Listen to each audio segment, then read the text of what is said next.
None of us ever imagined that we would be living through a pandemic. We always knew it was a possibility, but it just never seemed like it would ever happen. Many of us have been wondering what the future holds. Hearing and seeing the sufferings of the most vulnerable in the community, we feel the deep longing to do something, to reach out, to offer opportunities and possibilities, and be signs of hope when signs of life in the midst of the pandemic seem obscure. As a consecrated Salesian educator, my primary concern during this time of the pandemic, which prevented us from holding in-person or face-to-face encounter, was how to maintain an active presence in the students' physical absence. In order to ensure continuity of youth formation to Salesian spirituality, to ensure that the preventive system is lived out at home.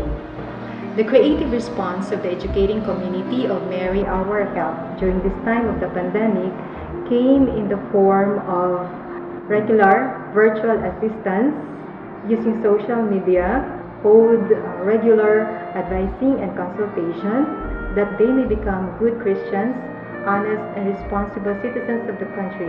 Last year during the lockdown, I saw children in our neighborhood struggling in their studies. There was no one to assist them on how to answer the lesson modules. So I decided to talk to their parents and offered help to give them basic instructions on how to go through their lesson modules, and in the process, to give them a little bit of catechism and teach them the basic prayers. We always start and end our tutorial with a prayer. As I went to Mary Our Help Technical Institute for Women and learned the good values taught by the sisters, I share my blessings to other people by giving food to the street children and giving a little amount of money to the less fortunate people.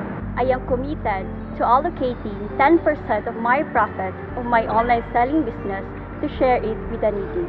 The TKDET, or the Kabataan Kontra Droga at Terorismo, or the Youth Against Illegal Drugs and Terrorism, was initiated by the Philippine National Police, or PNP.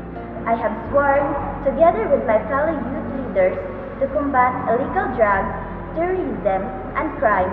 I felt so happy to do service to my community, as well as to help myself to grow matured in the reality of life. Since 2018, I hold the office of the Executive Committee of Young Women for Peace and Leadership Philippines. The organization is born out of a resolution during the peace seminar in Miriam College to be proponents of peace initiatives in our region. I am grateful to the Salesian education that I received because it molded me to become a committed servant leader, to be a leaven for societal transformation. A year after the pandemic, I am happy and grateful to see the fruits of our Salesian education. Their stories are testimonies as to how effectively Salesian spirituality can influence our educating community. This is the aim of our educative effort: formation to critical thinking, to Christian freedom, to love, to compassion, and to mercy. May these young people continue to make proactive choices in life amid the present contemporary signs of death.